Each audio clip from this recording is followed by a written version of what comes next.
రండి.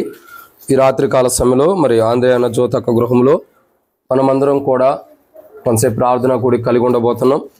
ఈ యొక్క ప్రార్థనా కూడికలో అంటే ఆల్రెడీ కూడిక ఆరంభించబడింది, పాటలు అయిపోయి వాక్యం వెలుగులోకి వచ్చాం కాబట్టి కొంతసేపు వారి గృహంలో మనం ప్రార్థన చేయక మునుపు కొన్ని మాటల వాక్యాన్ని జ్ఞాపకం చేసుకుంటూ వద్దాం.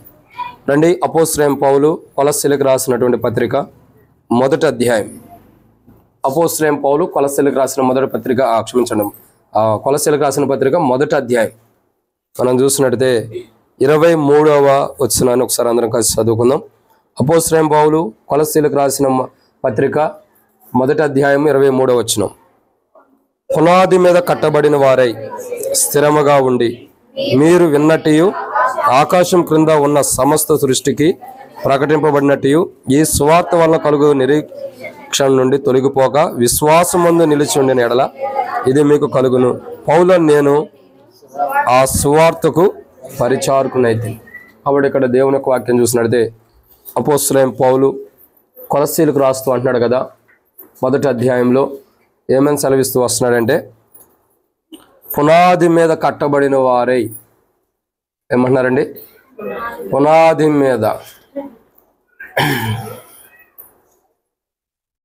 మీద కట్టబడిన వారే. కాబట్టి దేవుని యొక్క వాక్యాన్ని చూసినట్టయితే బైబిల్లో ఒక మాట రాయబడుతూ వచ్చింది. ఏమని రాయబడుతుందంటే, అపోస్తలుడైన పౌలు కొలస్సీలకు రాసిన పత్రిక మొదటి అధ్యాయం 23వ వచనంలో పునాది మీద కట్టబడిన వారై స్థిరముగా ఉండి. కాబట్టి దేవుని యొక్క వాక్యం చెబుతున్న మాట ఏంటంటే, పునాది మీద కట్టబడిన వారు స్థిరముగా ఉండాలని దేవుని వాక్యం మనకు హెచ్చరిస్తుంది. దేవుని సువార్త వలన, దేవుని వాక్యం వలన క్రీస్తు అనే బండ పైన మనం ఏం చేయబడ్డాం? స్థిరముగా ఉండటానికి పునాది వేయబడింది. కాబట్టి ఏమని రాయబడుతూ వచ్చిందండి? పునాది మీద కట్టబడిన వారే స్థిరముగా ఉండాలి. ఎలా ఉండాలా? స్థిరముగా. అంటే ఒక్కొక్కసారి విశ్వాస జీవితం ఉంటుంది, పేరు పెట్టి చెప్పంలే కానీ ఎలా ఉంటుంది విశ్వాస జీవితం? ఇసుకలో కట్టిన ఇల్లు లాగా ఉంటుంది. ఆ సముద్రంలో ఓట వచ్చేది, కొట్టుకుపోయేది ఇల్లు. అయ్యో అన్న పడిపోయిందన్న నా ఇల్లు అనుకుంటాం. ఒక్కోసారి విశ్వాస జీవితం అలా ఉండేది మనది. కానీ దేవుని వాక్యం చెప్పే మాట ఏంటో తెలుసా? బండ మీద పునాది వేయబడి బండ మీద కట్టిన ఆ యొక్క స్థిరమైనటువంటి జీవిత క్రైస్తవ జీవితంలో మనం నివసించాలి. మనం ఎలా ఉండాలా? స్థిరత్వం కలిగిన వారుగా ఉండాలి, అస్థిరులుగా ఉండకూడదు. ఇంకెలా ఉండాలి? స్థిరత్వం అంటే ఏక మనసు, ఏక తాత్పర్యం, ఒకటే కోణంలో ఉండాలి. చంచలమైనటువంటి విధానం ఉండకూడదు. చెప్పండి, చంచలమైన మనసు అంటే తెలుసా? నేను యాత్రికుని ప్రయాణమైన ఒక వీడియో చూసా. దాంట్లో కొంతమంది కొన్ని పేర్లు ఉన్నాయి. ఒక వ్యక్తి పేరు విశ్వాసము, మరొక వ్యక్తి పేరు చంచలుడు. ఏం పేరు? చంచలుడు. ఈ చంచలుడు గురించి ఏముండిద్దిరా అని చెప్పి యాత్రికుని ప్రయాణం వీడియో చూసా. ఒకసారి మీకు అందరూ చూపిస్తా. ఆ వీడియో చూస్తే ఈ యాత్రికుడి ప్రయాణం చేస్తుంటే అతనితో పాటు వెళ్తున్నాడు. కొంత దూరం వెళ్ళగానే ఎవరో చెప్పాడు, అయ్యా నువ్వు ఈ మార్గంలోకి వెళ్తే నీకు అది వస్తుంది ఇది వస్తుంది అంటే, ఈ మార్గంలో వెళ్ళాలా వద్దా అని ఆలోచిస్తాడు. మళ్ళీ యాత్రికుడు పోదాం విశ్వాస జీవితంలో ముందరికి వెళ్దామంటే కొద్ది దూరం అయిన తర్వాత ఇంకోటి తగ్గుతాడు. అది మొన్న చెప్పే కదా, మేకపిల్లని తీసుకెళ్తుంటే పూజారి గారు అరే ఇది అదిరా అది ఇదిరా అనగానే చివరికి వదిలిపెట్టేశాడు కదా. ఆశాభిత అయిపోతుంది చాలా మంది. అట్టాగుండాడు ఎవరు? చంచలుడు, స్థిరత్వం లేనటువంటి వాడు. కానీ ఒక విశ్వాసి, క్రీస్తు అనే బండ మీద పునాది వేయబడిన విశ్వాసి చంచలుడుగా ఉండకూడదు. మరి ఎలా ఉండాలండి? స్థిరత్వం కలిగి ఉండాలి. ఆ స్థిరత్వం కలిగి ఉండటం కొరకు మనం ప్రార్థన చేసుకోవాలి. అక్కడ ఒక క్రైస్తవుడు క్రైస్తవుని యొక్క జీవితంలో స్థిరత్వం కలిగి ఉండవలసిన కారణాలు కొన్ని ఉన్నాయి. కొన్ని విషయాల్లో మనం స్థిరత్వం కలిగి ఉండాలి. అపనమ్మకము, అవిశ్వాసము, ఇంకేముండకూడదు? అపనమ్మకం, అవిశ్వాసం కానీ అస్థిరమైన మనసు కానీ ఉండకూడదు. మరి ఏముండాలా? స్థిరత్వం కలిగిన మనసు ఉండాలి. అంటే ఒక క్రైస్తవుడు ఇంకా చెప్పాలంటే పునాది మీద కట్టబడినటువంటి స్థిరముగా ఉన్న క్రైస్తవుడు ఎలా ఉంటాడంటే బైబిల్లో కొన్ని విషయాలు ఉన్నాయి. అలాంటి క్రైస్తవులుగా మనం ఉండాలి. వాటిని మనం ధ్యానించే మునుపు ప్రభు నడిపింపుగా చిన్న ప్రార్థన. మీరు ఇటు వచ్చేస్తారన్న, లేకపోతే మీ ఇద్దరు చేర్చుకోండి, ఇటు లోపల వేసుకోండి. కాలేబన్న, శ్రీనన్న, బ్రదర్ మీరు కూడా ఇటు వచ్చేసాం. అక్క వాళ్ళందరూ అటు కూర్చుంటారు.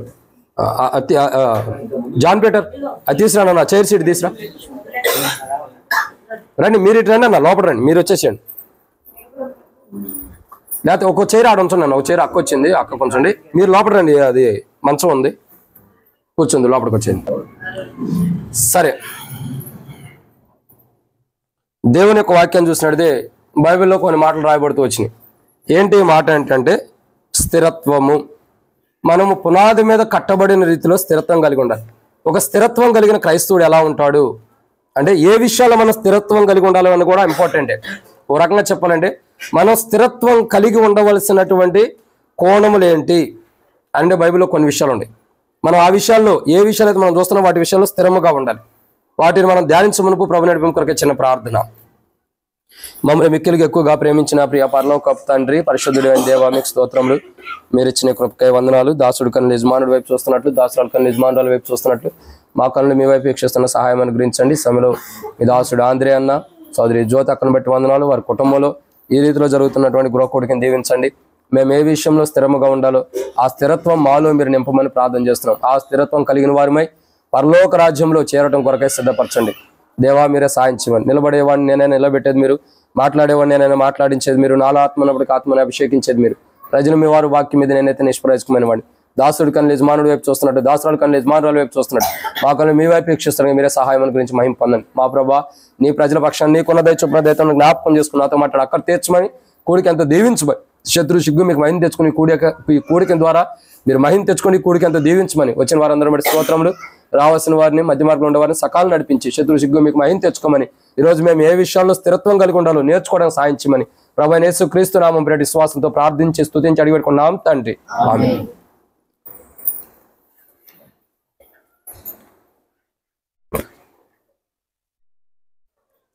కాబట్టి అపోస్తలుడైన పౌలు కొలస్సీలకు రాసినటువంటి పత్రిక 1వ అధ్యాయం 23వ వచనం. అపోస్తలుడైన పౌలు కొలస్సీలకు రాస్తూ అంటున్నాడు 1వ అధ్యాయం 23. కాబట్టి అపోస్తలుడైన పౌలు కొలస్సీలకు రాసినటువంటి పత్రిక 1వ అధ్యాయం 23వ వచనం. అపోస్తలుడైన పౌలు కొలస్సీలకు రాస్తూ అంటున్నాడు 1వ అధ్యాయం 23వ వచనంలో పౌలు చెబుతున్నమాట, పునాది మీద కట్టబడిన వారై స్థిరముగా ఉండుడి అంటున్నాడు. అంటే ఒక పునాది మీద, అంటే క్రీస్తు అనే బండ మీద, పునాది మీద, క్రీస్తు మీద కట్టబడిన వారు ఎలా ఉంటారు, క్రీస్తు అనే బండ మీద పునాది వేయబడి కట్టబడిన వారు ఎలా ఉంటారు అన్నది కొన్ని విషయాలు చూడొచ్చు. లేదా ఒక పునాది, క్రైస్తవ జీవితంలో పునాది వేసుకున్న వారు ఎలా ఉండాలి, లేదంటే ఒక విశ్వాసి క్రీస్తు అనే లోపలికి వచ్చిన తర్వాత ఎలా ఉండాలి, చాలా కోణాలు దీన్ని తీసుకోవచ్చు. కానీ ఒక కోణంలో మనం చూస్తున్నాం. ఏంటి ఆ మాట అంటే ఒక మాట ఇప్పుడే చెప్పబడింది. ఏంటండి? స్థిరత్వం కలిగి మనం ఉండాలి విశ్వాస జీవితంలో. ఎవరన్నా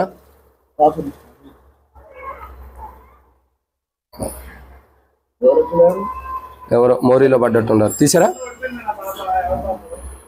మా పాప కాదుగా. కాబట్టి దేవుని యొక్క వాక్యాన్ని చూసినట్టయితే బైబిల్ రాయబడుతూ వచ్చింది. ఎవరి పాప అయినా సరే చూడండి, మంచి పని చేసి. ప్రియులారా, దేవుని యొక్క వాక్యాన్ని చూసినట్టయితే రండి, ఒక మాట రాయబడుతూ వచ్చింది. ఏమని రాయబడుతూ వచ్చిందంటే స్థిరత్వం కలిగి ఉండాలి మనం. అంటే వేయబడిన పునాది, మనలో ఏదైతే పునాది వేయబడిందో దాని విషయంలో మనం స్థిరత్వం కలిగి ఉండాలి. స్థిరత్వం అన్నది ప్రాముఖ్యత. కాబట్టి స్థిరం అన్నది ఏ విషయాల్లో ఉండాలి? ఒక క్రైస్తవుడు క్రీస్తు అనే బండపైన పునాది వేయబడినప్పుడు ఆ పునాది వేయబడిన క్రైస్తవుడు ఏ విషయాల్లో స్థిరత్వం కలిగి ఉండాలంటే బైబిల్లో 5 విషయాలు ఉన్నాయి, చాలా ఉంటాయి. ఒక 5 విషయాలు. దాంట్లో మొదటి మాటను మనం చూద్దాం. 2వ అపోస్తలుడైన పౌలు కొలస్సీలకు రాసిన పత్రిక 1వ అధ్యాయం. దెబ్బలు పడతాయి, సరిగ్గా కూర్చో, జాగ్రత్త కూర్చో. అపోస్తలుడైన పౌలు కొలస్సీలకు రాసిన పత్రిక 1వ అధ్యాయం 22వ వచనం. అపోస్తలుడైన పౌలు కొలస్సీలకు రాసిన పత్రిక 1వ అధ్యాయం 22వ వచనం. పెద్దగా చదవన్నా. తన సన్నిధిని పరిశుద్ధులుగాను నిర్దోషులుగాను నిరపరాధులుగాను నిలవబెట్టుటకు ఆయన మాంసయుక్తమైన దేహమందు మరణము వలన ఇప్పుడు మిమ్మును సమాధానపరిచెను.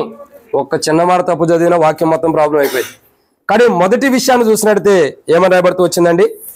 అపోస్తలుడైన పౌలు కొలస్సీలకు రాసినటువంటి పత్రిక 1వ అధ్యాయము మనం చూసినట్టయితే ఇక్కడ ఒక మాట రాయబడుతూ వచ్చింది. ఏంటి మాట అని అంటే దేవుని యొక్క వాక్యం చూస్తున్నాం. స్థిరత్వం. రెండన్న లోపలికి వచ్చేయండి. స్థిరత్వం కలిగి ఉండటం అన్నది ప్రాముఖ్యత. ఏ విషయాల్లో? మీరు కొద్దిగా జరగనమ్మా, వాళ్ళు అటు వెళ్తారు, మీరు కొద్దిగా జరగండి, పోండి అటు అభి. కాబట్టి స్థిరత్వం కలిగి ఉండటం అన్నది చాలా ప్రాముఖ్యమైనది. ఈరోజు వాక్యం చెప్పడానికి కొద్దిగా టైం పట్టేది, ఎందుకంటే కొద్దిగా డిస్టర్బెన్స్ ఉంటుంది. ఆ వాక్యంలోకి వెళ్తే అంతా కంటిన్యూ అయిపోయింది. ఇక ఎవరు ఇక్కడికి రావడానికి లేదు, అందరం బంధించేసేసాము. ఎవరైనా వస్తే మీ మధ్యలోనే స్థలాన్ని ఇవ్వండి.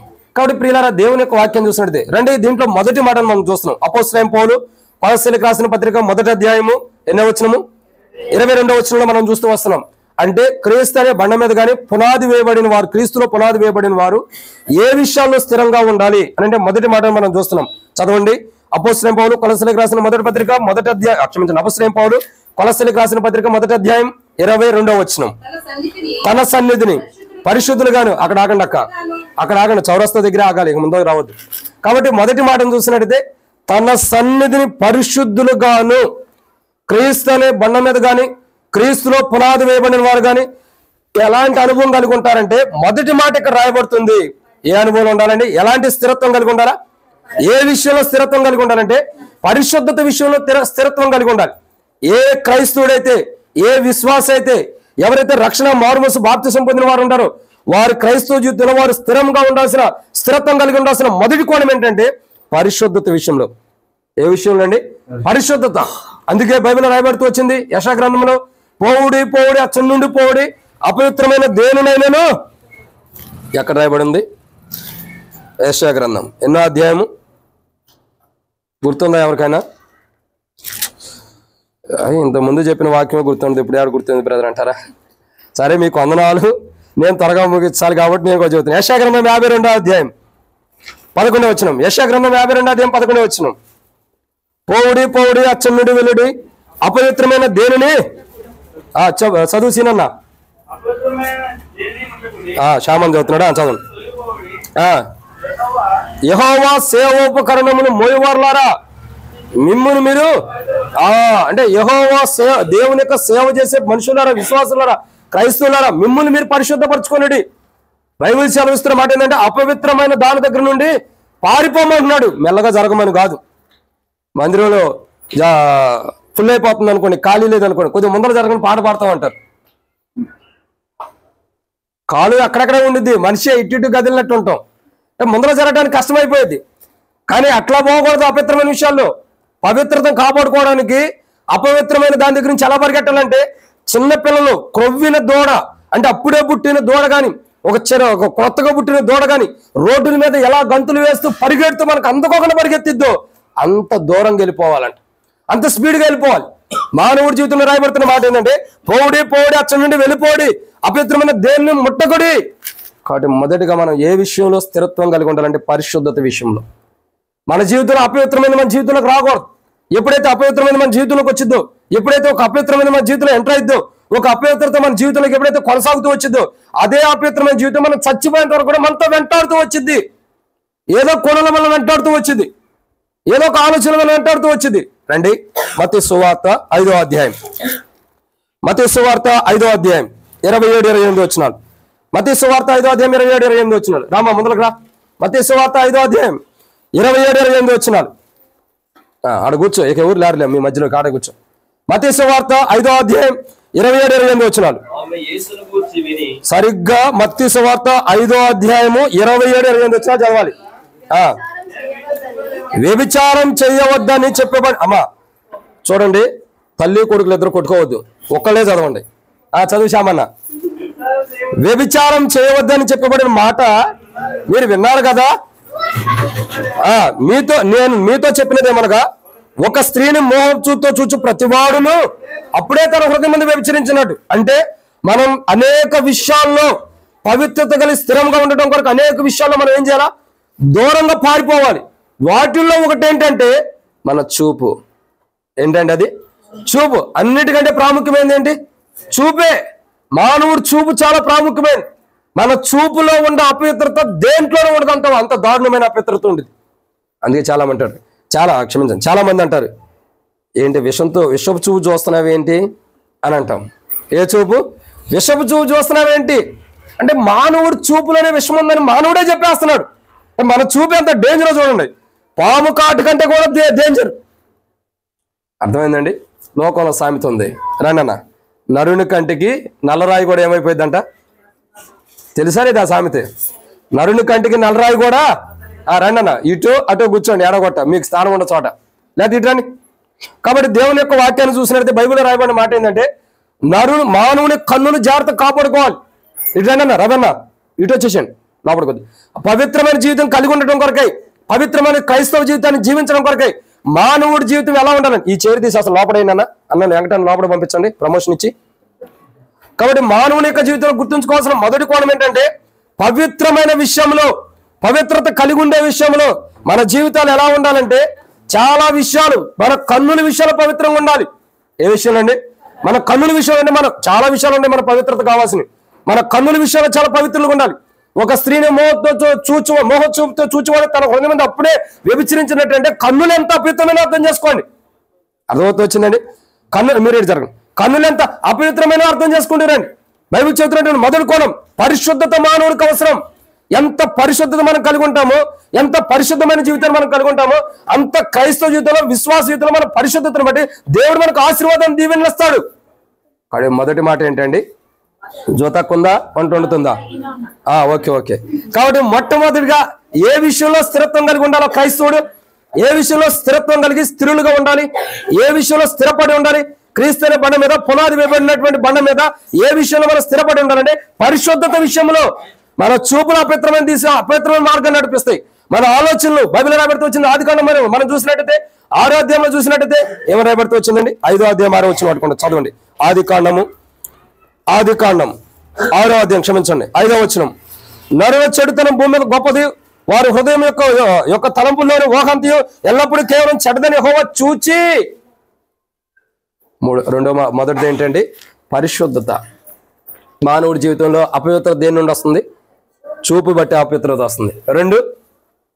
రెండోదిగా ఏ విషయంలో వస్తుందంటే మానవుడి జీవితంలో మొదటిగా చూపుని బట్టి వస్తుంది. అది విషపు చూప, కరిసే చూప, ఇవన్నీ తర్వాత రండి. ఏదో చూపుని బట్టి అయితే మానవుడు చూపుని బట్టి అపవిత్రపరచబడుతున్నారు. రెండోదిగా చూడగా ఇక్కడ రాయబడిన మాట ఏంటన్నా? రెండోదిగా చూసే ఇప్పుడు చదివిన మాట ఏంటి? ఆదికాండం 6వ అధ్యాయం 5వ వచనం చదివిన మాట ఏంటి? చెడ్డ తలంపులు బట్టి అపవిత్రమైన జీవితాన్ని కలిగి ఉంటున్నాం. మనుషుల్లోకి వచ్చిన తలంపులే, మనుషుల్లోకి వచ్చిన ఆలోచనలే, మనుషుల్లో నివసిస్తున్న ఆలోచనలే ఎలాంటి మనుషుడికి చెడ్డవంట. అంటే మానవుడు పరిశుద్ధుడా, అపవిత్రమైన వాడా? చెడ్డవాడు అంటే అపవిత్రం. అంటే మానవుడు చూపులో అపవిత్రత ఉంది, మానవుని యొక్క ఊహల ఆలోచనలో అపవిత్రత ఉంది, ఇంకా మానవుని యొక్క హృదయంలో కూడా చెడ్డదంటే మానవుని హృదయం కూడా అపవిత్రమైంది.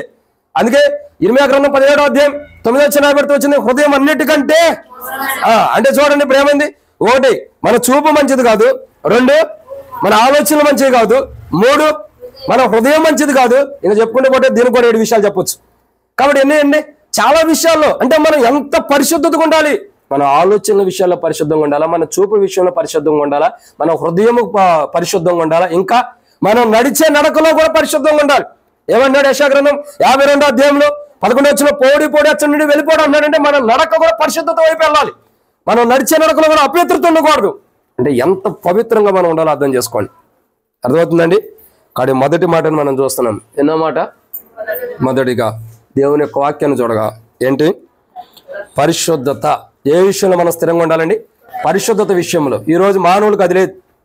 పరిశుద్ధత ఏ విషయంలో స్థిరంగా ఉండగలుగుతాం? మన చూపును కంట్రోల్ చేసుకుంటే పరిశుద్ధతగా ఉండగలుగుతాం, మన ఆలోచనలు కంట్రోల్ చేసుకుంటే పరిశుద్ధంగా ఉండగలుగుతాం, ఇంకా మన తలంపులు, మన హృదయం జాగ్రత్తపరచుకుంటే పరిశుద్ధంగా ఉండగలుగుతాం, మన నడక సరైన విధానంలో ఉంటే పరిశుద్ధులుగా ఉండగలుగుతాం. ఇంకెన్నో విషయాలు, మన తలంపులు, మన ఊహ, మన నడిచే నడక, మన మాటల్లో కూడా పరిశుద్ధంగా ఉండాలి. ప్రతి మాట కొంతమంది మాట్లాడతారు, మనం పాపపు మాటలు మాట్లాడడానికి ఇష్టపడం, కానీ దానికి సంబంధించిన సుదీర్ఘమైన వాటిని మాట్లాడతాం. ఎందుకని? ఎదుటి వ్యక్తి ఆ పాపం గురించి మాట్లాడితే మనం వింటానికి. చాలా మంది అలాంటి వాళ్ళు కూడా ఉంటారు. ఎప్పుడు కూడా అలాంటి మనలో ఉండకూడదు. కానీ మొదటి మాట, మానవుడు పరిశుద్ధతలో స్థిరముగా ఉండాలి. తనను అపవిత్రపరిచే తన దేహంలో ఉండే కాబట్టి వాటిని జాగ్రత్తగా కాపాడుకోవాలి. పరిశుద్ధత విషయంలో ఏం చేయాలి? మానవుడు స్థిరత్వం కలిగి ఉండాలి. ఇది మొదటి మాట. రెండవ విషయాన్ని చూద్దారండి. ఏ విషయంలో స్థిరత్వం కలిగి ఉండాలి? అపోస్తలుడైన పౌలు కొలస్సీలకు రాసినటువంటి పత్రిక 1వ అధ్యాయం. కొన్ని వాటర్ ఉండే పెట్టండి అన్న. అపోస్తలుడైన పౌలు కొలస్సీలకు రాసినటువంటి పత్రిక 1వ అధ్యాయము 22వ వచనం.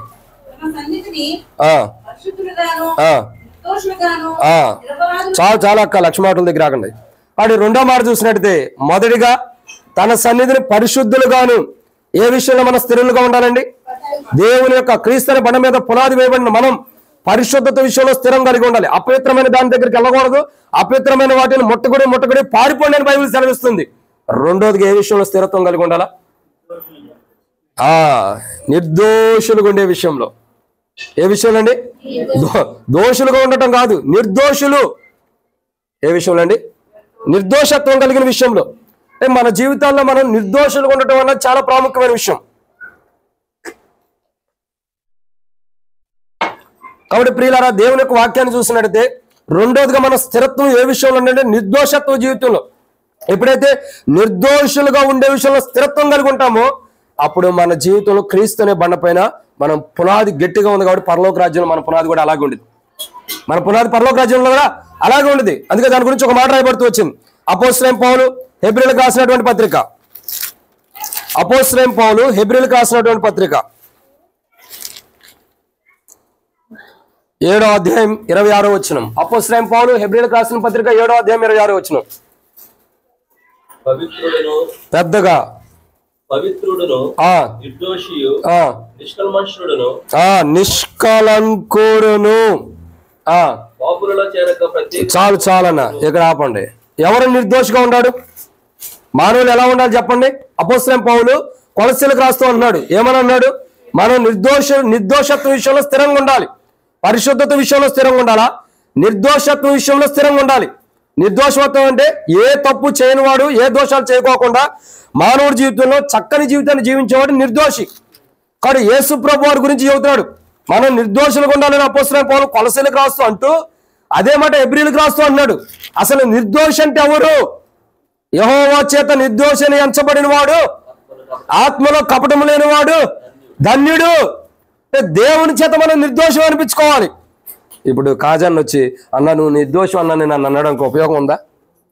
ఎవరనాలి నిర్దోషి అని? దేవుడు అనాలి ఇతడు నిర్దోషి. కానీ బైబిల్ లేఖన భాగాలు గ్రంథాలు ఘోషిస్తున్నాయి నిర్దోషి అంటే ఒక వ్యక్తి ఉన్నాడు. ఆయన ఎవరన్నది? ఆయన పోలి మనం నడుచుకోవాలని బైబిల్ సెలవిస్తుంది. ఆయన పోలి మనం జీవించాలి. ఆయనే పరమందున్న దేవుడు భూమి మీదకి నరవతారికి వచ్చి మన కొరకు ఈ లోకంలో పుట్టి జన్మించి మన కొరకు చనిపోయి తిరిగి లేచినవాడు. ఆయనే మన కొరకు నిర్దోషిగా జీవించాడు. ఆ మాట అపోస్తలుడైన పౌలు హెబ్రీయులకు రాసిన పత్రిక 7వ అధ్యాయం 26వ వచనంలో పౌలు అంటాడు. ఏమంటున్నాడు? పవిత్రుడను నిర్దోషియు. ఎవరా నిర్దోషి? ఈ ప్రభువైన యేసుక్రీస్తు ప్రభువారే. యేసుక్రీస్తు ప్రభువారు నిర్దోషి. ఆయన ఆత్మలో కపటం లేదు. దేహం చేత నిర్దోషి అని ఎంచబడిన అంటే దేవుడే నరవతారికి వచ్చాడు కాబట్టి నిర్దోషిగా చేయబడుతూ వచ్చాడు ఆయన.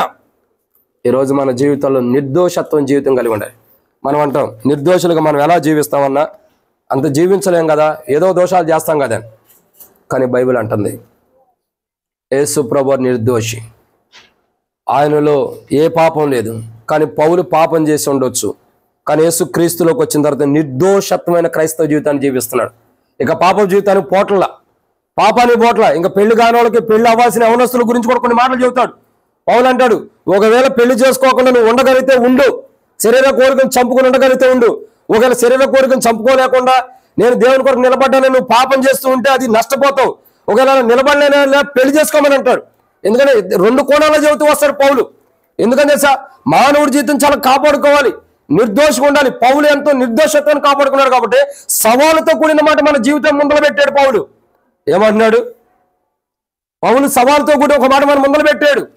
బైబిల్లో లిఖించబడుతూ వచ్చింది. అపోస్తలుడైన పౌలు కొరింథీయులకు రాసినటువంటి పత్రిక. అపోస్తలుడైన పౌలు కొరింథీయులకు రాసినటువంటి పత్రిక మొదటి పత్రిక, 2వ పత్రిక. నేనే చెప్తానండి, మీరు చెప్పడం కష్టం. అపోస్తలుడైన పౌలు కొరింథీయులకు రాసిన మొదటి పత్రిక 11వ అధ్యాయం 1వ వచనం. అపోస్తలుడైన పౌలు కొరింథీయులకు రాసిన మొదటి పత్రిక 11వ అధ్యాయం 1వ వచనం. క్షమించండి. నేను క్రీస్తును పోలి నడుచుకున్న ప్రకారము, షుగర్ ఎక్కువైనట్టు చదవదక్క, గట్టిగా చదవండి. నేను క్రీస్తును పోలి నడుచుకున్న ప్రకారము మీరు నన్ను పోలి. అది ఎలా నడుచుకున్నాడండి పౌలు? సవాలుతో కూడిన మాట వదులుతున్నాడు. నేను క్రీస్తును పోలి నడుచుకున్న ప్రకారం మీరు నన్ను పోలి.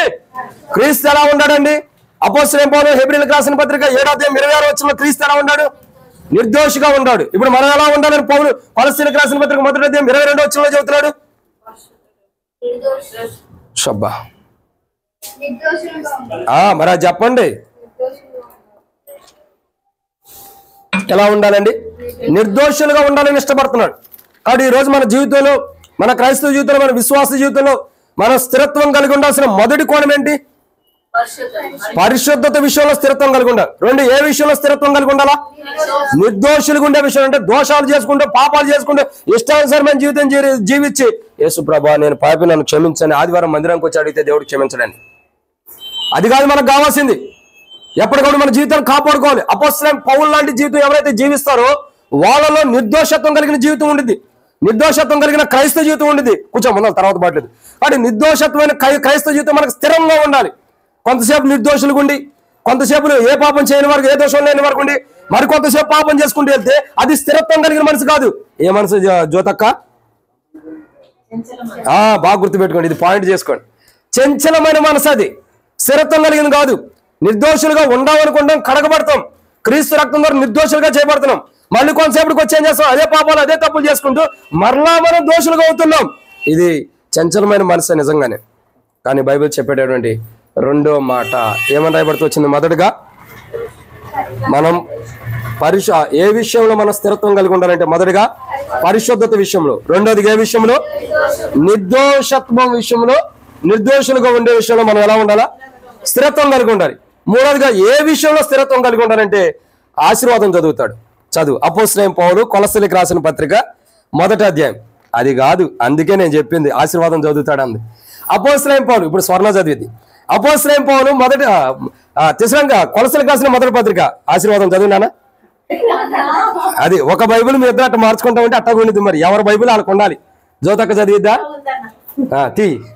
కాబట్టి అపోస్తలుడైన పౌలు కొలస్సీలకు రాసిన పత్రిక 1వ అధ్యాయం 22వ వచనం చదవండి. అక్క మీరేనా ఆశీర్వాదం? అయ్యా గుర్తుపెట్టుకయ్యా, నేను ఒకటిసారి చదువుతా. ఇంటికాడ ఎట్ట గొడవ పడతావు అట్ట చదవాలి. పెద్దగా చదువు. ఎట్టగా మాట్లాడతాడమ్మా? అంతేనా? బీలా చెప్పిందంటే సాక్ష్యం ఇస్తుంది. మంచిది, తమ్ముడు సపోర్ట్ చేస్తుంది. చదువు అయ్యా. నేను చదువుతా చూడు నా ఇంటో వాయిస్. తన సన్నిధిని పరిశుద్ధులుగాను, నిర్దోషులుగాను, ఇంకా నిరపరాధులుగాను. నిరపరాధులు అంటే ఎవరండి? నిరపరాధులు అంటే ఎవరు? ఏ పాపం లేని వారని జ్యోతక్క చెప్పింది. మంచిదే, ఏ లోపం లేని వారని కూడా చెప్పొచ్చు. ఓ రకంగా చెప్పండి, ఏ పాపం లేనివాడు అంటే మనం ఎలా ఉండాలి చెప్పండి? ఒకటి పరిశుద్ధులుగా ఉండాలా, రెండు నిర్దోషులుగా ఉండాలి, ఏ దోషం చేయకోకుండా, మూడు నిరపరాధులు అంటే అర్థం ఏంటి? ఏ తప్పు చేయని వారుగా, ఏ లోపం లేని వారుగా ఉండాలి. అంటే నిరపరాధులుగా ఉండకూడదు, అంటే తప్పు చేయని వారుగా మనం ఉండాలంట. ఎలా ఉండాలండి? నిరపరాధులుగా అండి, నిరపరాధులుగా ఉండాలంట. మనం నిరపరాధులుగా ఉండకోకుండా కాదు, నిరపరాధులుగా ఉండాలి. అంటే ఏ తప్పు చేయని వారుగా, ఏ పొరపాటు చేయని వారుగా మన జీవితాల్లో మనం జీవిస్తూ ఉండాలి. ఎప్పుడైతే తప్పులు చేస్తూ వెళ్తామో అప్పుడు మన స్థితి ఎలా ఉంటుంది అంటే స్థిరత్వం ఉండదు. ఇంకో దెబ్బ పడిద్ది. అట్టి వేసాను, దాన్ని తిరగేయాలి, కొంత టైం ఉంది ఉన్నాడు. కాబట్టి మూడో కోణాన్ని చూస్తున్నాం. ఏమైనా రాయబడుతూ వచ్చిందండి? మూడో కోణం. ఒకటి, ఏ విషయంలో మనం మానవుడు క్రైస్తవుడు స్థిరత్వం కలిగి ఉండాలా? పరిశుద్ధత విషయంలో. రెండు, ఏ విషయంలో స్థిరత్వం కలిగి ఉండాలి? నిర్దోషత్వం విషయంలో. మూడు, ఏ విషయంలో స్థిరత్వం కలిగి ఉండాలి? నిరపరాధులు ఉండే విషయంలో స్థిరత్వం కలిగి ఉండాలి. అంటే ఏ పాపం చేయకోకుండా దాని విషయంలో కూడా స్థిరత్వం ఉండాలి. మానవుడి జీవితం ఎలా ఉంటుంది చెప్పండి? ఇప్పుడు పాపం చేస్తాం, దాని బల దగ్గరకు వచ్చి ఒప్పుకుంటాం, మళ్ళా వచ్చి ఆదివారం లోపు ఎన్ని పాపాలు చేసి వస్తాము.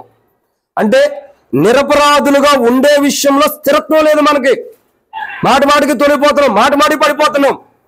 మళ్ళీ కొత్త భాష ఒకటి తీసుకొస్తాం. కొత్త మాట భాష కాదు, ఏమని? బల్లందే సరి చేసుకోవడానికి కదయ్యా, బల్లందే సరి చేసుకోవడానికి కదా బాబు, సరి చేసుకోవాలి కదా. ఏంటి ప్రతిరోజు అదే పాపం చేసి వచ్చి బల దగ్గర ఒప్పుకొని మరలా సరి చేసుకుంటాం, మరలా సరి చేసుకోవడం అంటే దాన్ని బైబిల్ ఏమని తెలుసా? వాత వేయబడిన మనస్సాక్షి. ఏమంటుందండి? వాత వేయబడిన మనస్సాక్షి. ఒక అబద్ధం ఆడావు, ప్రభాకి నేను ఆడను అబద్ధం అంటావు, మళ్ళీ పొద్దున్న అదే ఆడతాం. పొద్దున్న అవసరం లేదండి. ఆ బల దగ్గర నుంచి బయటకు వచ్చిన తర్వాత, ఏ అక్క నిన్న వారం కనబడలేదు, లేదా ఏ అన్న నిన్న మా సంఘ ప్రార్థనలో లేవు, బైబిల్ స్టడీలు లేవంటే, అన్న నాకు అర్జెంట్ పని ఉండి వెళ్ళాను అని అంటాం. ఏదో ఒకటి చెబుతూ వస్తాం మనం అందరం కూడా. ఇప్పుడు నన్ను అడిగారు, నేనే ఏదో ఒకటి చెబుతూ ఉంటా. దాంట్లో నిజమెంత అబద్ధం ఎంత ఆయన తెలుసు, పరమందున్న దేవుడికి. కాబట్టి మానవుడు జీవితంలో వచ్చే ప్రతి మాట ఇంపార్టెంట్.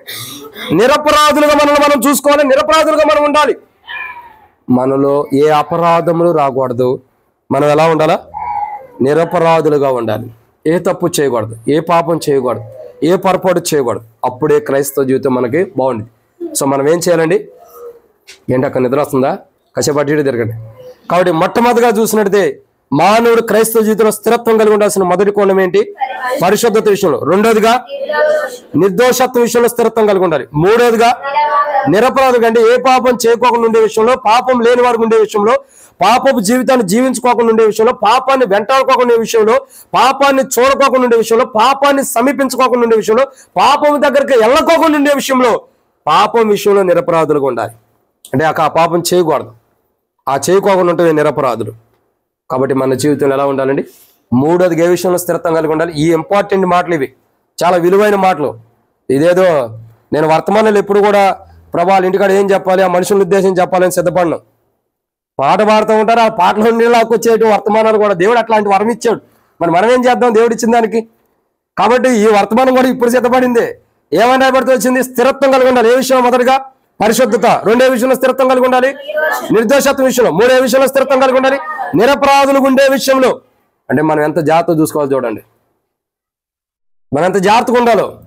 ప్రతి విషయంలో మన కళ్ళు జాగ్రత్తగా ఉండాలి, మన మాట జాగ్రత్తగా ఉండాలి, మన కాళ్ళు చేతులు తలంపులు జాగ్రత్తగా ఉండాలి, మన ప్రవర్తన జాగ్రత్తగా ఉండాలి, మన హృదయం జాగ్రత్తగా ఉండాలంటే అస్సలు మనం ఎంత జాగ్రత్తగా ఉండాలి. ఒక క్రైస్తవుడు ఈ లోకంలో ఉదయం లేచి సాయంత్రం వరకు పనికి వెళ్ళి పని చేసేయటానికి ఎంత కష్టపడతాడో అంతకంటే ఎక్కువ కష్టం ఏంటో తెలుసా? మానవుడి జీవితాన్ని పరిశుద్ధతగా, నిర్దోషులుగా, నిరపరాధులుగా కాపాడుకోవడం చాలా కష్టం. పని చేయటం కష్టం కంటే కూడా జీవితం క్రీస్తులో స్థిరత్వం కలిగి ఉండటం అన్నది చాలా కష్టమైంది, చాలా కష్టమైంది. ఈరోజు మన జీవితాలు ఎలా ఉండాలండి? క్రీస్తులో స్థిరత్వం కలిగి ఉండాలి. ఏ విషయంలో? పరిశుద్ధత విషయంలో. ఏ విషయంలో? నిర్దోషులకు ఉండే విషయంలో. ఏ విషయంలో?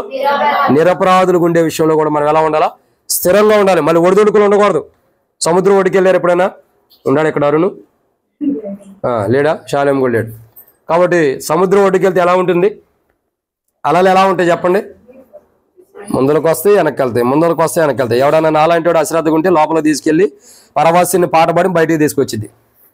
అది ఏ వారం రోజులు దొరికిద్దో, ఏ 5 రోజులు దొరికిద్దో తెలియదు. ఇక అది పాట పాడుకున్నాను పాడుకునేది, ఇక నా పని అయిపోయింది అనుకున్నప్పుడు బయటికి తీసుకొచ్చింది. కాబట్టి జాగ్రత్త.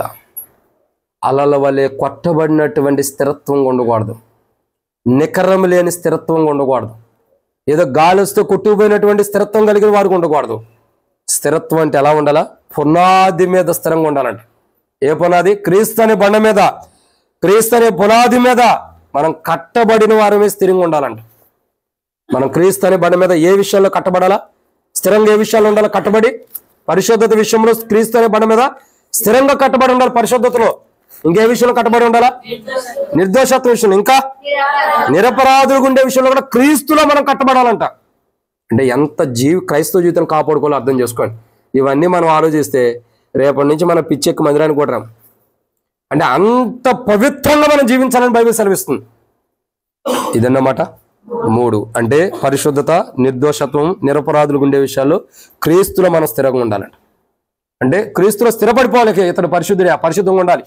నిర్దోషి కట్ట నిర్దోషత్వం కలిగి ఉండాలి. నిరపరాధి, ఆ నిరపరాధి జీవితం క్రీస్తులో స్థిరమైపోవాలి. కాదు కదలకూడదు.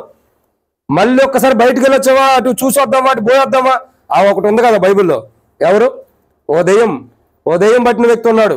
ఆ వ్యక్తిలో ఓ దెయ్యం వదిలిచ్చాడు యేసుప్రభువు. పోయింది. వాళ్ళు ఏం చేసింది? కొంతకాలానికి 7 దెయ్యాలు కాదు, అక్కడ నేను చెప్పేదాకా ఉండండి. ఏం చేసింది? మళ్ళీ ఆయన ఎట్టుండడం ఒకసారి చూద్దామని వచ్చింది. ఎలా వచ్చిందండి? ఎట్టుండడం చూద్దామని వచ్చింది. ఖాళీగా ఉండాడు చక్కగా. అంతేనా కాదా? మరి దెయ్యాలు ఎప్పుడు వచ్చినాక తర్వాత వస్తే ఖాళీగా ఉన్నాడు. నువ్వు ఉండాలి జ్యోతక్క, ఎక్కడైనా కొడుకులో ఖాళీగా ఉన్నాడు. చూసింది, ఓహో నేను ఇంతకుముందు ఒక్కడే ఉంటే ఇది నన్ను వదిలించేసింది, ఈసారి ఎట్ట కాదు, ఇతనిలోకి నేను ఇంకా బలమైన వారిని తీసుకురావాలని చేసుకొచ్చింది. అక్క రారా అన్నారా 7గురిని తెచ్చుకొచ్చి ఆయనలో పెట్టింది. ఎంతమందిని? 7గురిని తెచ్చిపెట్టింది. ఇప్పుడు ఎట్టుంది చెప్పండి? మొదటి స్థితి కానీ కడపడి స్థితి ఎట్టుంది?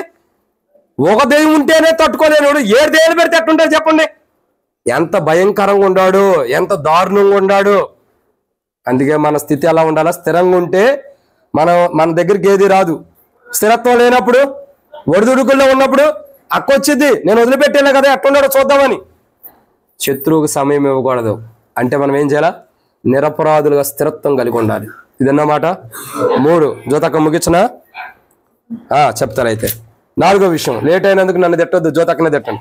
4వ మాట, అపోస్తలుడైన పౌలు కొలస్సీలకు రాసిన పత్రిక 1వ అధ్యాయం 22వ వచనం, క్షమించండి 23. ఒక్క నిమిషం, 22 చదవండి. అపోస్తలుడైన పౌలు కొలస్సీలకు రాసిన పత్రిక 1వ అధ్యాయం 22వ వచనం.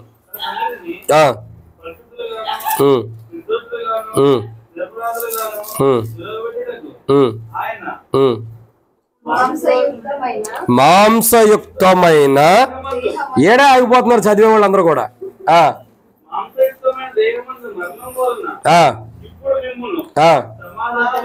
అదే ఏ విషయంలో స్థిరత్వం కలిగి ఉండాలంటే క్రీస్తు అనే బండ మీద మొదటిగా పరిశుద్ధత విషయం, 2 నిర్దోషత్వం విషయంలో, 3 నిరపరాధులకు ఉండే విషయంలో. కీర్తన 3 రోజులకి ఎగ్జామ్ ఉంది, ఎగ్జామ్లు ఎత్తుకెళ్ళి రాయవాక అక్కడ వచ్చినాయి రాయి.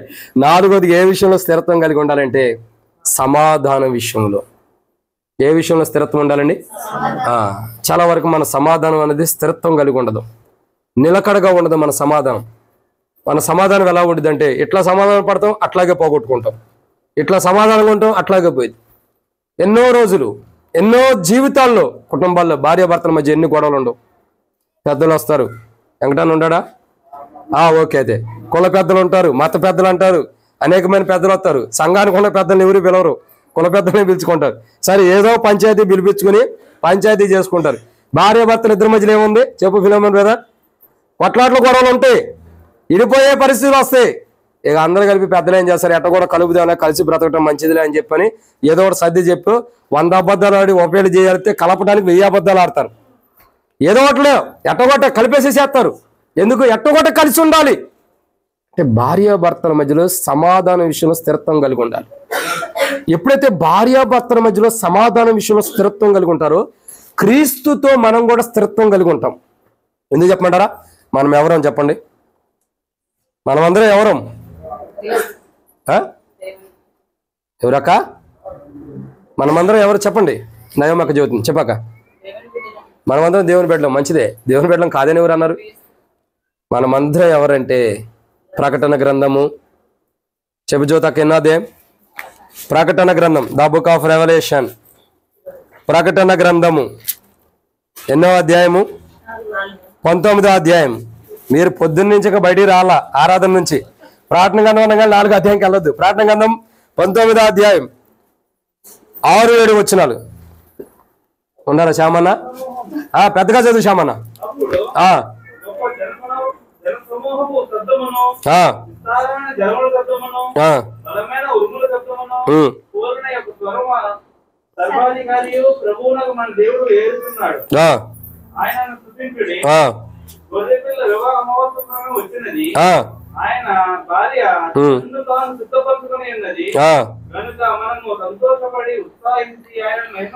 ఇప్పుడు వాడాల పాట గొర్రె పిల్ల వివాహోత్సవం వచ్చిందని. ఏ పాట అండి? గొర్రె పిల్ల వివాహోత్సవ సమయం వచ్చాను రండి. ఇప్పుడు మా దగ్గర రావద్దండి. కాబట్టి ఇక్కడ రాయబడిన మాట ఏందండి? చూడండి, మనం ఎవరం అంటే యేసు ప్రభు వారి యొక్క భార్యగా అంటే వధువుగా సిద్ధపడుతున్నాం. మనం ఎవరమే?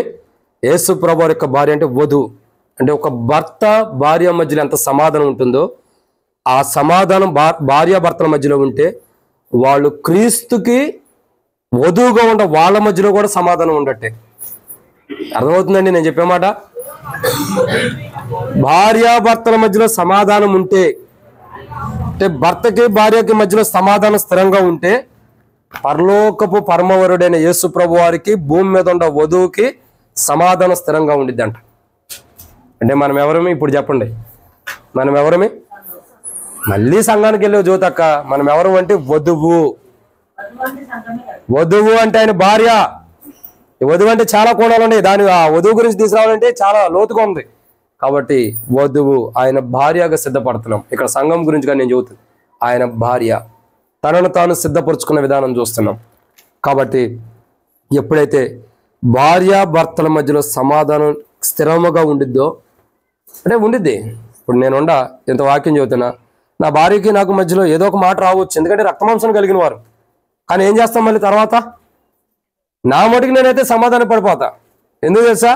నాకంటే మొదలు ఆమె సమాధాన పడటానికి ఇష్టపడిద్దిలేండి కటాక్షమ్మ. కాబట్టి సమాధాన పడటానికి ఇష్టపడతాం. సమాధాన పడతాం ఏం లేదు. మేమేమనుకుంటాం, ఇప్పుడు తిడతా అమ్మా నువ్వు అటు చేసి అని కోపడ్డా అనుకో మొహం మార్చేసింది, అసలుకే నల్లగుండిది, మళ్ళీ మొహం మార్చేది.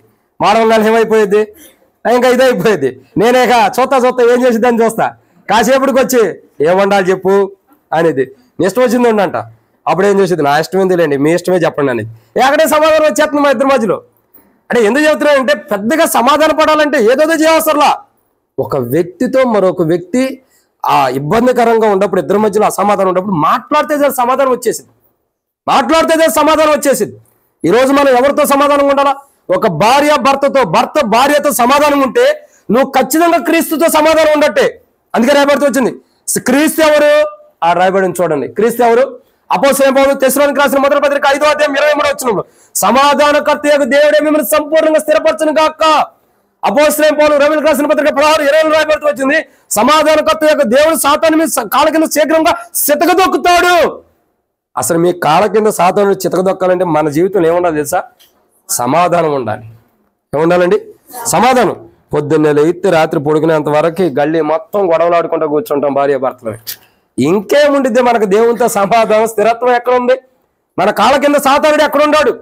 మన కాళ్ళ కింద సాతానుడు ఉండాలంటే సమాధాన పరిచేది ప్రభు తాను పరుస్తున్న సమాధానం మనలో ఉండాలి. ఎప్పుడైతే సమాధానం మనలో ఉంటుందో అప్పుడు ఏం జరుగుతుందండి? సాతాను మన కాళ్ళ కింద చూసారా? సాతాను చితకదొక్కే చిటికేంటి? అదే చిటికేనా ఏమంటారు? చిట్కా. చటాక్ కాదులే, చిట్కా. సాతాన్ని కాళ్ళ కింద కరెక్టే లెక్క నువ్వు చెప్పింది, నేను వేరే చెబుతు. చటాకు వటాకు అంటారు కదా, అవి కాదు. సాతాన్ని కాళ్ళ కింద చితకదొక్కాలంటే ఒక చిన్న ఏంటక్కది చిట్కా. ఏంటా చిట్కా? మనం భార్యాభర్తలు సమాధానంగా ఉంటే యేసు ప్రభుత్వ సమాధానంగా ఉండట్టే. అప్పుడు ఏం జరిగింది? సాతాను మన కాళ్ళ కింద ఉంటాడు. Just simple. సాతాన్ని కాళ్ళ కింద ఉండాలంటే ఓ బడిసీలు తీసుకుని, రాడులు తీసుకుని, కత్తులు తీసుకుని పరిగెత్తా అవసరంలా. ఒక యవనస్తుడు ఎట్లా చేశాడు ఎప్పుడో చెప్పా. ఒక యవనస్తుడు ఒక కత్తి చేపించుకున్నాడు, గట్టిగా మంచి కత్తి, చాలా మంచి కత్తి చేపించుకున్నాడు, కొత్తది. అప్పటి వరకు వాడని కత్తి కొత్తది చేపించుకుని కత్తి తీసుకుని ఊరంతా తిరుగుతున్నాడు, గల్లీ తిరుగుతుంటే అందరూ ఆయన వెనకాల పోతున్నారు. ఏం చేస్తాడు వీడు అని. ఒకనో ప్రాంతంలోకి వచ్చారు. ఓ పాస్టర్ గారికి ఎదురుపడ్డాడు. మాస్టర్ గారు అడుగుతూ వచ్చాడు, అయ్యా శాంసన్ లేడుగా, కత్తిపట్టు తిరుగుతున్నావు ఎందుకయ్యా అని చెప్పి అడిగాడు. కత్తిపట్టు తిరుగుతున్నావు ఎందుకంటే, పాస్టర్ గారు మీకు తెలీదా, రోజు వాక్యం చెప్తారుగా, సాతాన్ని చంపేయాలి, నరికేయాలి, సాతాన్ని అందరినీ నశింపు చేస్తున్నాడు, అందరినీ పాపంలో పడేస్తున్నాడు అని చెబుతున్నారు కదా, అందరినీ పాపంలో అందరినీ నరకానికి తీసుకెళ్తున్నాడు అని చెప్తున్నాడు కదా, ఆ నరకానికి తీసుకెళ్లి సాతాన్ని చంపడానికి నేను కత్తి తీసుకుని బయలుదేరాను అన్నాడు. అసలు ఆ సాతాన్ని ఎట్లుంటా నీకు తెలుసా? వాడు కనబడితే చూసుకుంటా, అది మొత్తం నుదుటి మీద రాసి ఉండి దేవు సాతానుడు అని. ఆ కత్తి తీసుకుని ఊరు మొత్తం తిరుగుతూ ఈయన దగ్గరికి వచ్చాడు. ఏం చెప్పాడు? సాతానుడు ఆడుంటే చంపుతావా, ఎక్కడుండా? చంపేస్తా పాస్టర్ గారు, నువ్వు చూపించు, నువ్వు పాస్టర్గా కదా, నీ తెలుసు కదా సాతానుడు ఎక్కడ ఉంటాడు, నువ్వు చూపించు, నేను చంపుతాను అన్నాడు. వాడు ఎక్కడో లేడు, నీ గుండెల్లోనే ఉన్నాడు, నీ హృదయంలో అన్నాడు. ఎక్కడున్నాడు? నీ హృదయంలోనే ఉన్నాడు, సాతానుడు ఎక్కడా లేడయ్యా అన్నాడు. ఇప్పుడు ఎవరిని చంపుకోవాలి? తనంతా చంపుకుంటారా? ఆ కత్తారు పడేసి ఇంటికి పరిగెత్తుకుంటూ పోయాడు. వాడి వల్ల కాదు, వాడిని చంపలేను నేను. అంటే మానవుడి జీవితం ఎలా ఉంటుందంటే, ఎదురు కనపడితే చంపేద్దాం సాతానుడు, ఎంత కోపం ఉంటుందో. నువ్వు కత్తులు తీసుకుని, బడిసీలు తీసుకుని, యుద్ధ ఆయుధాలు తీసుకుని వెళ్ళి చంపవసరలా. జ్ఞానం ఉంటే చాలు చంపేస్తావు. సాతాన్ని కాళ్ళ కింద పెట్టుకుంటావు. ఎలా పెట్టుకుంటావు? నీ భార్యతో, నీ భర్తతో సమాధానంగా ఉండు. నీ కాళ్ళ కింద సాతానుడు ఉంటాడు. ఎక్కడ ఉంటాడు? నీ కాళ్ళ కింద ఉంటాడు, నీ పైన కాదు. నీ కాళ్ళ కింద నివసిస్తూ వస్తాడు సాతానుడు. నీ కాళ్ళ కింద నువ్వు చూస్తూ ఉండొచ్చు. ఎరా సాతాను బాగుండవు, నా కాళ్ళ కింద ఉండవు అని నువ్వు అనొచ్చు. వాడు ఎక్కడ ఉంటాడు చెప్పండి? నీవు, నీ భార్య, నీ భర్త, నీ కుటుంబం, నీ పిల్లలు, నీ ఇరుగుపోయేవారు, నీ రక్త సంబంధికులు, ఎవరితోయితే నువ్వు సమాధానం ఉంటావో అప్పుడు సాతానుడు నీ కాళ్ళ కింద ఉంటాడు. అప్పటి వరకు నువ్వు సమాధానంగా ఉండనంత కాలం, నీవైనా నేనైనా, భార్య భర్తలు కానీ, కుటుంబంలో కానీ, బంధుమిత్రులు కానీ సమాధానంగా ఉండనంత కాలం సాతానుడు మన నెత్తి మీద ఉంటాడు. ఏమంటాడు? మన నెత్తి మీద ఉంటాడు. వాడు మన కాళ్ళ కిందకి రావాలంటే భార్య భర్తల మధ్యలో ఉన్న గొడవలు పోయి సమాధానం రావాలి. చెప్పన్న ఖజాన్ ఏముండాలా? గొడవలు ఉండకూడదు. ఎప్పుడైనా గొడవడి ఒక్కతో ఆడవలే. నీ ముఖం చూస్తేనే చక్కగా సంతోషంగా అనిపించింది నాకు. ఎందుకంటే ఎప్పుడు ఎవరితో గొడవడినట్టు అనిపిస్తుంది, మరి ఆడతావు లేదు నాకు తెలియదు కానీ. కాబట్టి ఎంతో సంతోషం. ఎందుకంటే మనం అర్థం చేసుకోవాలి, భార్యాభర్తల మధ్య సమాధానం ఉంటే సాతాన్ని కాళ్ళ కిందలు పెట్టేసినట్టే. నువ్వు ఎంతకాలం అయితే భార్యాభర్తల మధ్యలో సమాధానం లేక, కుటుంబం మధ్యలో సమాధానం లేక, మందిరాలకు ఎన్నిసార్లు వెళ్ళినా, ఎన్ని వార కార్యక్రమాలకు వెళ్ళినా, ఎన్ని కూడికలకి వెళ్ళినా, ఎన్ని వాక్యాలు వెళ్ళినా, ఎన్ని ప్రార్థనలు చేసినా సాతాను నీ నెత్తి మీద ఉంటాడు కానీ నీ కాళ్ళ కింద ఉండడు. వాడు నీ కాళ్ళ కింద ఉండాలంటే నువ్వు ఓటే చేయాలి. నీ భార్య నువ్వు తిట్టుకున్నావా? అమ్మా మంచి కూర వండు అని చెప్పి చాలు, సమాధానం వచ్చేసిద్ది. భర్త దగ్గరికి వెళ్ళు, అయ్యా ఈరోజు ఏం కూర వండమంట. ఇప్పుడు జ్యోతకు తిట్టిందన్నా, పోనీ మీరు తిట్టారా? పోనీ మీ ఇద్దరి మధ్యలో ఎప్పుడన్నా గొడవలు వచ్చి మాట్లాడుకుండా ఉండారా లేదా? ఉండారు. నాకైతే ఒకసారి చెప్పారు, అందుకని మళ్ళీ కాదంటారేమో ఇందామని ఒకసారి మాట్లాడుకొని ఉంటాం. జ్యోతక్క రండి, మాట్లాడుకొని ఉంటాం. మాట్లాడినప్పుడు ఏం చేస్తారు చెప్పండి? భర్తతో మాట్లాడినప్పుడు కూరలో కారం ఎక్కువ వేస్తాం, ఉప్పు ఎక్కువ వేస్తాం, ఎత్తికెళ్ళాలి పడేస్తాం, నువ్వు తినయ్యా అని చెప్పని. చేతికి కూడా ఏమో కదా అక్కడ పెట్టేస్తాం. ఇక ఆయనే తిని తీసుకుని పెట్టుకుంటూ ఉండాలా. అంతేనా శ్యామన్న అని పడుకుంటారా? అబ్బా ఎంత చక్కగా చెబుతున్నారు. భర్త మీద కోపం ఉంటే పడుకుంటారంట. అబ్బా అసమాధానంగా ఉన్నారు. ఎంత ప్రాక్టికల్ జీవితం ఉందంటే మన దగ్గర, అమోఘమైనది. శ్యామన్న ఉండాలి. శ్యామన్న ఎక్కడుంటే అక్కడ ఆరోగ్యం ఉంటుంది. నిజం చెప్పాలంటే నిజంగా చాలా సంతోషంగా నవ్విస్తాడు. నవ్వు రాబోయే నవ్విస్తాడు. అదే మరి శ్యామన్న సంతోషం. కానీ ప్రియులారా అక్కడ గమనించాల్సింది ఏంటంటే శ్యామన్న జీవితం అంతే అనేక సంతోషాన్ని ఇవ్వాలి. శ్యామన్న నీ పేరు సలోమన్ అని పెట్టుకుంటే బాగుంటుంది, శ్యామన్న కాదు. సరే ఏదైతే దేవుని కృప, దేవుని యొక్క వాక్యాన్ని చూసినట్టయితే చెప్పు జ్యోతకు వచ్చావుగా, భర్తతో మాట్లాడినప్పుడు కోపం ఉన్నప్పుడు సమాధానం లేనప్పుడు ఏం చేస్తారు? అంతేనా? మౌనంగా ఉండే రోజులేనాక అయ్యే ఎంత చక్కగా చదువుతున్నావు చూడు. మౌనంగా ఉండే రోజులేనా? టకా టకా 9951310138 సేవకు నెంబర్ ఫోన్ వచ్చింది. అన్నా నాతో సమాధానంగా లేడన్నా. నువ్వు కాదక్క, బయట సంగతి. ఎవరి కోసం వెళ్ళైనా సరే వచ్చింది. భార్యాభర్తల మధ్యలో అసమాధానం. నేను చెప్పేది ఒకటి ప్రియులారా, ఈ రాత్రి గమనించండి. ఏంటో తెలుసా? మనము భార్యాభర్తలు లేదా పిల్లలు తల్లిదండ్రుల మధ్యలో కుటుంబాల్లో సమాధానం ఉంటే సాతానుడు నీ కాళ్ళ కింద ఉంటాడు. ఎప్పుడైతే సమాధానం ఉండదో నీ నెత్తి మీద వాడు కూర్చుని ఉంటాడు. ఇక వాడు కూర్చున్న తర్వాత ఏముంటుంది? దీనికి సమాధానం అనేది రావాలన్నా రాదు. అది ఎలా ఉంటుందంటే సౌలు జీవితం పాత నిబంధనలో మొదటి సమయంలో ఉన్న సౌలు, అదే రీతిలో నిర్గమాకాండంలో ఉన్న ఫరోలాగా మన జీవితం అయిపోయింది. ఇక మనం మారు మనసు పొందాలని ప్రేరేపణ వచ్చినా ఇక పొందలేం. సమాధానం పడాలనే ఆలోచన వచ్చినా సమాధానం పడలేం. ఒక్కసారి కఠినం చేసుకోకూడదు. కాబట్టి ఏ విషయంలో స్థిరత్వం కలిగి ఉండాలంటే 4వ మాట సమాధాన విషయంలో. ఎప్పుడైతే సమాధాన విషయంలో స్థిరత్వం కలిగి స్థిరమైన వాడుకు ఉంటావో సాతాను నీ కాళ్ళ కింద ఉంటాడు. ఏడుంటాడు? కాళ్ళ కింద. ఇప్పుడు చెప్పండి, మరి సాతాను మన నెత్తి మీద ఉంటాడా, కాళ్ళ కింద ఉంటాడా? నాకు వినపడుతున్నా ప్రభు వింటున్నాడు. నాకు ఎక్కడ ఉండారమ్మా? తల మీదే ఉండారా? మంచిదైతే. కాబట్టి అలాంటిది ఉండకూడదు. కాబట్టి మనం ఏం చేయాలి? సమాధాన విషయంలో స్థిరత్వం కలిగి ఉండాలి. ఒక సమాధానం పడుతున్నామంటే, ఒక సమాధానం పడ్డామంటే ఇక ఆ విషయంలో మరలా దాని విషయమై అసమాధానం రాకూడదు. అదే స్థిరత్వం. ఎప్పుడైతే అలాంటి స్థిరత్వం ఉండిదో భార్యాభర్తల మధ్య కానీ, కుటుంబాల మధ్యలో కానీ, పిల్లల మధ్యలో కానీ, తల్లిదండ్రుల మధ్యలో కానీ, అనేకమైన ప్రజల మధ్యలో కానీ, విశ్వాసుల మధ్యలో, దేవుని బిడ్డల మధ్యలో ఎప్పుడైతే స్థిరత్వం కలిగినటువంటి సమాధానం ఉండిదో సాతానుడు మన కాళ్ళ కింద ఉంటాడు. స్థిరత్వం ఏ విషయంలో ఉండాలా? సమాధానం. ఇది 4. ఎందుకు సమాధానం గురించి అన్నామంటే ఇంటి పేరు సమాధానమే. ఇంటి పేరు ఏం పేరు? సమాధాన గృహం. ఆ పేరు పెట్టాం కానీ ఆ బ్యానర్ పెట్టండి అక్కంటే ఒక్కడు బెటరు కదా. పేరు పెట్టాం సమాధాన గృహం, కానీ ఆ గృహానికి సంబంధించిన మాట అయితే రాయబెట్టరు. పెట్టాక జ్యోతక్క రేపన్న బ్యానర్ అన్న చేపించి సమాధాన గృహం అని పెట్టు.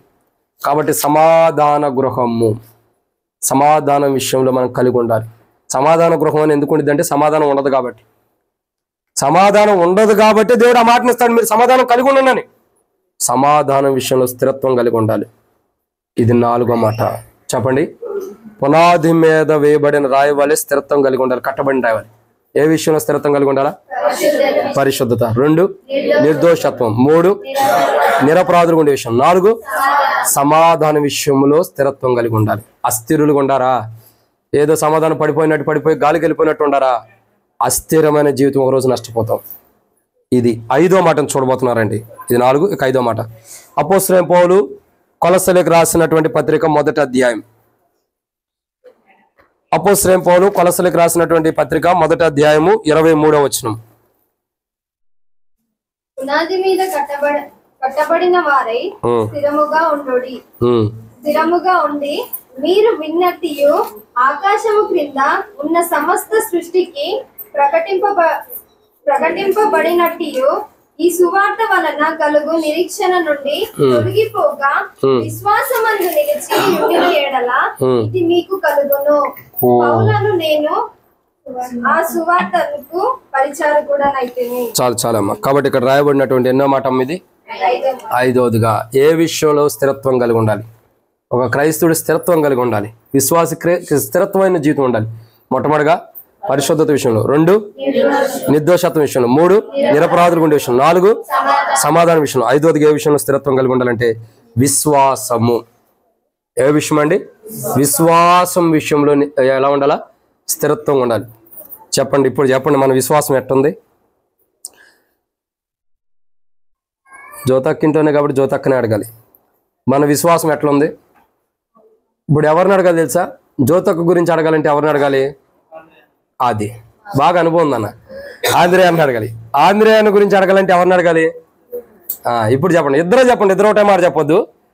విశ్వాసం విషయంలో మనం స్థిరులుగా ఉండాలని బైబిల్ అంటుంది. మనం ఎలా ఉండం ఈ కుటుంబంలో? విశ్వాసం విషయంలో ఎలా ఉండం?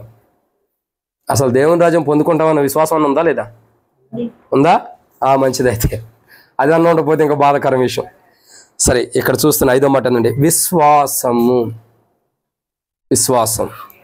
విశ్వాసం విషయంలో స్థిరులుగా ఉండాలి. అదే మాట అపోస్తలుడైన పౌలు కొలస్సీలకు రాసిన పత్రిక 1వ అధ్యాయం 3వ వచనంలో అంటాడు. ఏమంటాడు? 3-4 కలిసి ఉండే, పరలోకమందు మీ కొరకు ఉంచబడిన నిరీక్షణ బట్టి క్రీస్తు యేసునందు మీకు కలిగిన విశ్వాసమును గూర్చి.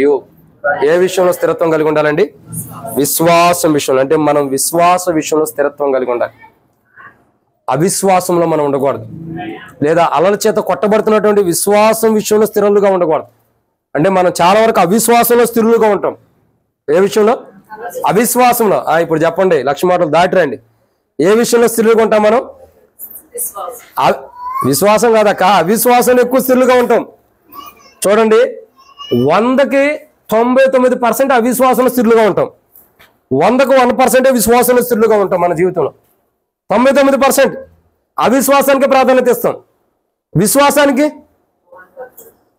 నిజమేనా? మనం ఇచ్చేది అదే 1%. ఆ 1% కూడా ఎలా ఉండేది? ఇచ్చే విశ్వాసం కూడా, అది కూడా 1% కూడా డౌట్ గానే ఉండేది.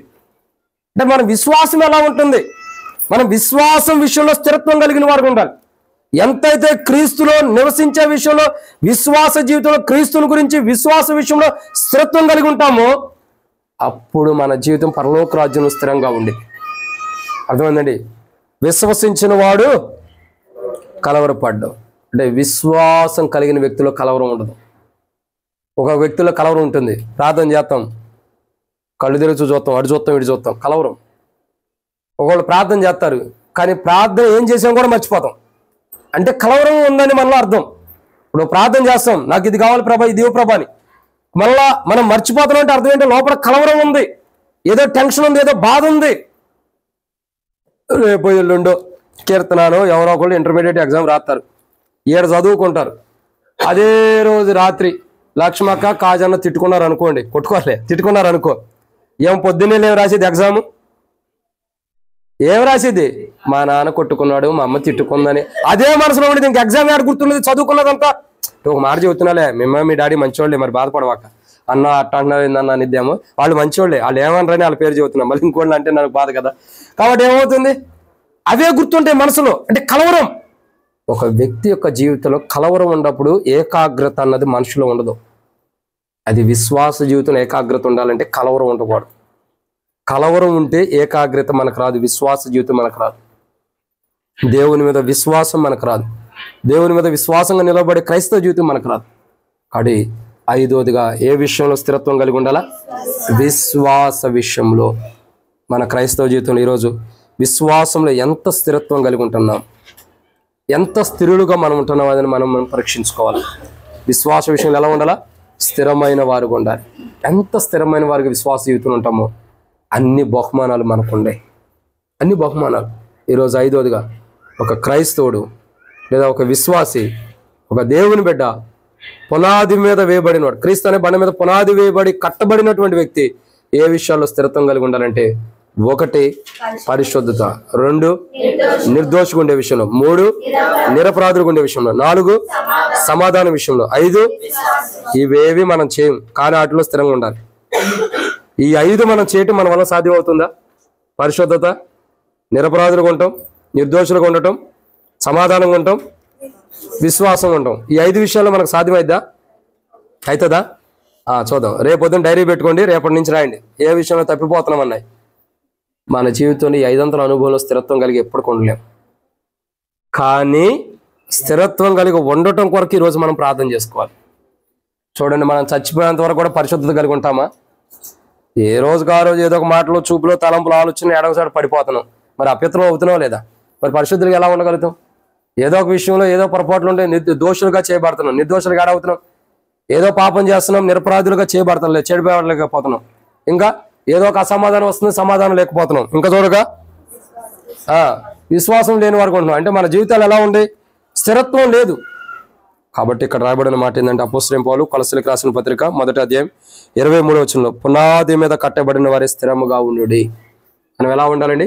పునాది మీద కట్టబడిన వారుగా స్థిరముగా ఉండాలి. స్థిరముగా ఏ విషయాల్లో?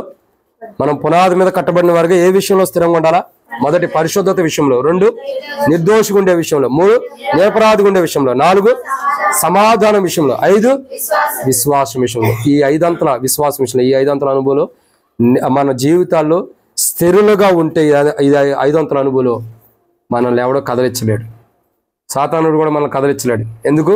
ఆల్రెడీ మన కాళ్ళ కింద ఉన్నాడుగా. సమాధానం పడితే, సమాధానం కలిగి ఉంటే మన కాళ్ళ కింద ఉన్నాడుగా. ఇంకా వాడు కూడా కదిలించలేడు. ఎవడో నిన్ను కదిలించలేడు. క్రీస్తు అనే బండిపై నువ్వు ఉండవు కాబట్టి ఇక ప్రభువే నీకేం చేస్తాడు? మేలుకరమైన ఆశీర్వాదాలు పరలోకంలో ఇస్తాడు. కాబట్టి మనం ఏం చేయాలా? క్రీస్తు అనే బండ మీద, పునాది మీద కట్టబడిన వారికి స్థిరంగా ఉండాలి. ఏ విషయంలో కట్టబడిన వారికి స్థిరంగా ఉండాలా?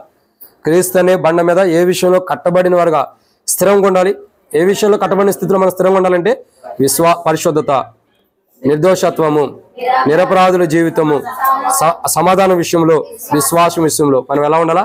స్థిరత్వం కలిగి ఉండాలి. అట్టి స్థిరత్వం కలిగి ఈ కుటుంబం మనం కలిగి ఉండటం కొరకు, అట్టి స్థిరమైన జీవితాన్ని మనం కలిగి ఉండటం కొరకై క్రీస్తు అనే బండ మీద, క్రీస్తు అనే పునాది మీద విశ్వాసం విషయంలో, ఇంకా చూసినట్టయితే నిరపరాధులు ఉండే విషయంలో, నిర్దోషులు ఉండే విషయంలో, సమాధానం విషయంలో, పరిశుద్ధత విషయంలో మనం స్థిరత్వం అనే విధానంలో, ఈ 5 అంతల అనుభవం స్థిరమైన విధానంలో కట్టబడటం కొరకై క్రీస్తు అనే బండ మీద ప్రార్థన చేసుకోవాలి. ఆ ప్రార్థన జీవితమే మనల్ని మార్చింది. ఈ ప్రార్థనే క్రీస్తు అనే బండ మీద విశ్వాసము, పరిశుద్ధత, నిర్దోషత్వము, ఇంకా నిరపరాధులుగా జీవించే జీవితము, సమాధానకరమైన జీవితం ప్రభా స్థిరముగా ఉండాలని మనం ప్రార్థన చేసుకుంటే అవి కట్టబడితే అక్కడ స్థిరముగా. ఇక వాటిని పెరిగించడం ఎవరి వల్ల కాదు. మనమే అసలు విశ్వాసంగా ప్రార్థన అవి కట్టబడటానికి, స్థిరంగా ఉండడానికి మనం ప్రార్థన చేసుకోలేనప్పుడు మనం స్థిరత్వం కలిగి ఉన్నాం. కాబట్టి ఆ స్థిరమైన విషయాలు, ఈ 5 అంతల అనుభవం స్థిరమైన విషయాల్లో కట్టబడి స్థిరంగా ఉండటం కొరకై మనము ఈ కుటుంబం కొరకు, మన కొరకు కూడా మనం ప్రార్థన చేద్దాం. అట్టి ప్రార్థన మనం చేయాలా? చాలా మంది వచ్చారు, మరి అందరికీ ప్రార్థన చేయడానికి తరుణం దొరకదు. వాటి క్లుప్తంగా కొంతమంది వరకు ప్రార్థన చేద్దాం. సమయం తీసుకోండి. సంఘ ప్రార్థన చేసినట్టు, ఉపవాస ప్రార్థన చేసినట్టు చేయొద్దు. అర్థమవుతుందండి? ఎక్కడి నుండి?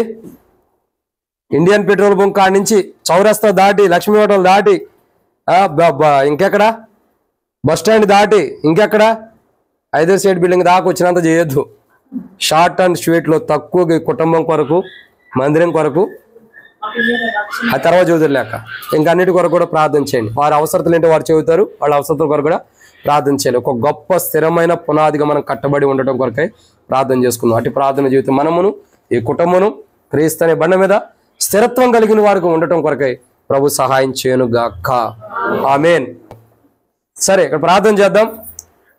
చెప్పండి అన్న, ఆంధ్రియాన కానీ, జ్యోతక కానీ, మీరు చెప్పండి, మీ అక్కర్లు ఏంటో చెప్పండి, వాటి కొరకు ప్రార్థన చేస్తాను. పిల్లల ఎగ్జాము, ఇంకా పిల్లలకు రక్షణ, కుటుంబం కొరకు ప్రార్థన చేయండి. ఆయా అవసరతల కొరకు, బిజినెస్ మంచిగా జరగాలి, ఇంకా బిజినెస్ జరిగిన రోజు మందిరం కూడా మానేయాలి. వీటన్నిటి కొరకు కూడా ప్రార్థన చేయండి. అర్థమవుతుందండి? విశ్వాస విషయంలో స్థిరత్వం, వాళ్ళ కుటుంబాలు నిరపరాధులకు ఉండే విషయంలో, నిర్దోషులకు ఉండే విషయంలో, సమాధానం విషయంలో, విశ్వాసం విషయంలో వాళ్ళు ఎలా ఉండాలి? పరిశుద్ధత విషయంలో స్థిరలుగా ఉండాలి. మొదట ఈ వాక్య వెలుగులో వారు ఉండటం కూడా ప్రార్థించండి.